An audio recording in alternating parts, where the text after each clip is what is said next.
For years, the German Wehrmacht seemed unstoppable.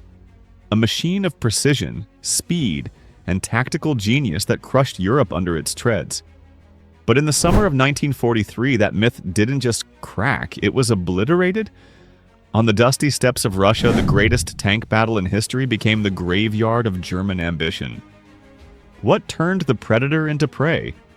It wasn't just bad luck. It was 7 catastrophic failures that doomed the Third Reich before the first shot was fired. Number 7. Intelligence failures. In warfare, surprise is the greatest weapon. At Kursk, Germany had none.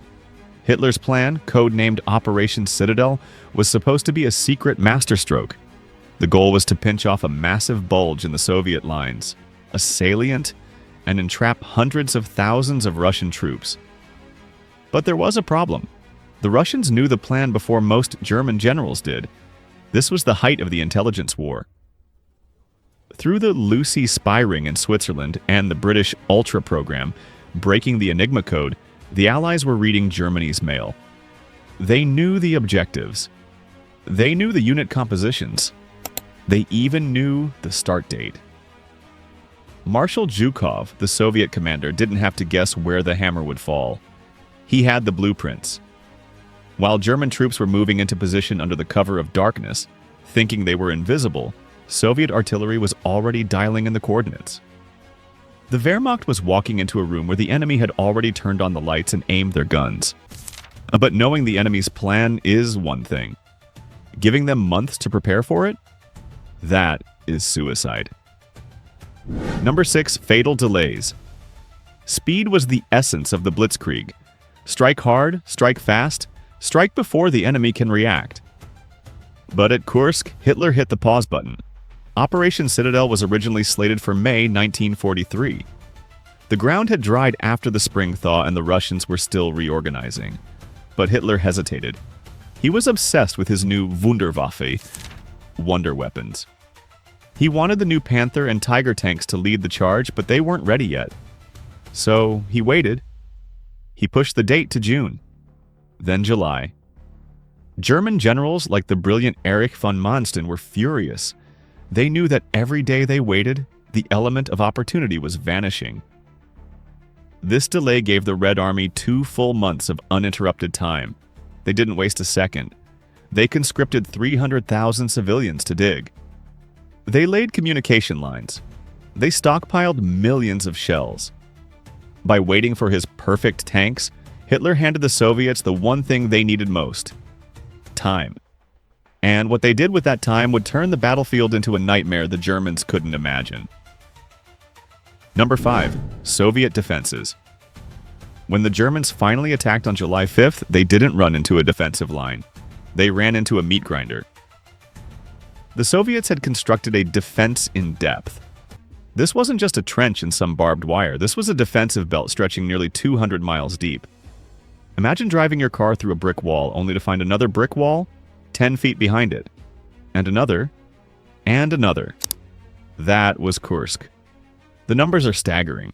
The Soviets laid over 1 million mines. That is an average of 2,400 anti-tank mines for every single mile of the front. They built a pack front, groups of up to 10 anti-tank guns linked to a single command, firing simultaneously to instantly vaporize German armor. When the German panzers charged, they were funneled into kill zones by the minefields. The Blitzkrieg relies on punching a hole and racing through to the rear. But at Kursk, there was no rear. Every time they broke through one line, they were exhausted, low on ammo, and staring down the barrel of a fresh Soviet defensive line. The Germans were driving into a trap designed to bleed them dry. But surely their cutting-edge technology, the tanks Hitler had waited for, would smash through the concrete? Wrong. Number 4. Technical failures. The Panther tank is legendary today, but at Kursk it was a disaster. Remember those delays? They were specifically to wait for these new machines. The Panther D was supposed to be the tank that outclassed the Soviet T-34. It had thick armor and a devastating gun, but it had a fatal flaw. It hadn't been tested. These machines were rushed from the factory floor directly to the front lines. They were complex, heavy, and fragile. Before the battle even fully began, Panthers were catching fire just by driving off the train cars. Their engines overheated. Their fuel pumps leaked. Their transmissions shattered under the strain of the Russian terrain. Of the first 200 Panthers deployed, dozens broke down before engaging a single enemy. The Tiger tanks, while terrifyingly powerful, were slow and few in number. They became bogged down in the mud and the minefields, turning into stationary pillboxes rather than mobile spearheads. The weapons that were supposed to win the war ended up clogging the roads. As German crews frantically tried to repair their burning tanks, another disaster was unfolding in the skies above them. Number 3. The Logistics War. You cannot win a tank battle if you cannot feed the tanks. By 1943, the German supply lines were stretched to the breaking point. The Soviet partisan movement, guerrilla fighters operating behind German lines, waged a shadow war on the railways. They blew up bridges and derailed supply trains, starving the frontline units of fuel and ammunition at critical moments. But the real terror came from the air. The Luftwaffe, once the ruler of the skies, was losing its grip. The Soviets introduced the IL-2 Sturmovik. The Russians called it the Flying Tank. The German infantry called it the Black Death. These planes were heavily armored and designed for one thing: killing tanks. They swarmed the German columns, dropping bombs and firing rockets into the thin top armor of the panzers. The Luftwaffe was overwhelmed. They couldn't protect the ground troops and hunt the Soviet Air Force at the same time.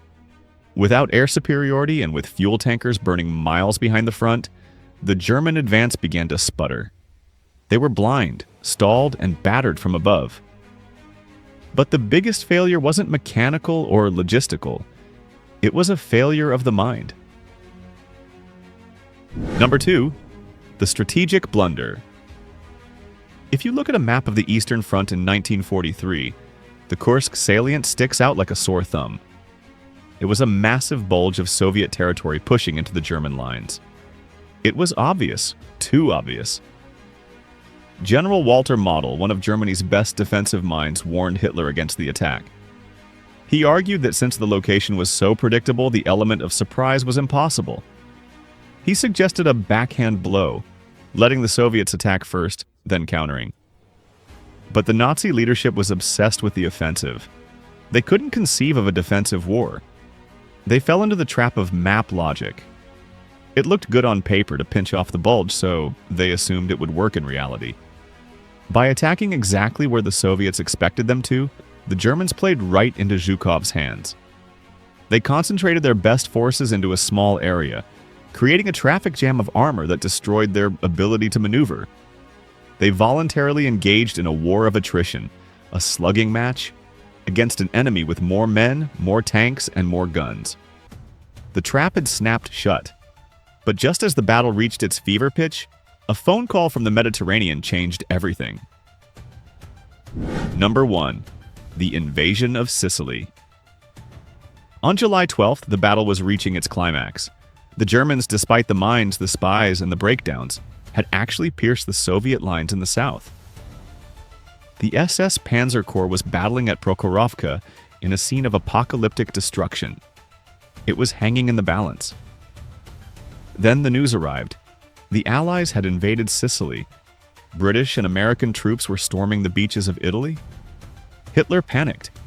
He feared that Italy would collapse and leave Germany's southern underbelly exposed. He needed his best troops to stop the bleeding in the Mediterranean. So, in the middle of the most critical battle of the war, Hitler ordered the operation canceled.